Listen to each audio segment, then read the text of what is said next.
สวัสดีครับวันนี้ก็ได้รับเข้ามาเป็นเหรียญพระอาจารย์ต้อม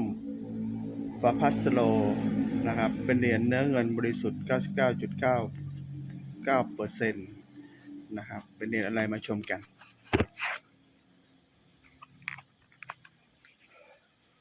นะครับเหรียญนี้เป็นเหรียญ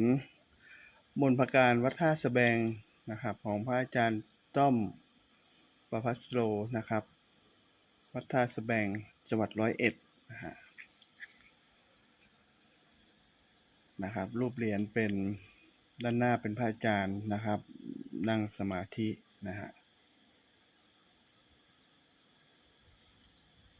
ด้านหลังนะครับเป็นหนุมานนะครับในท่าหาวนะครับเป็นดาวเป็นเดือน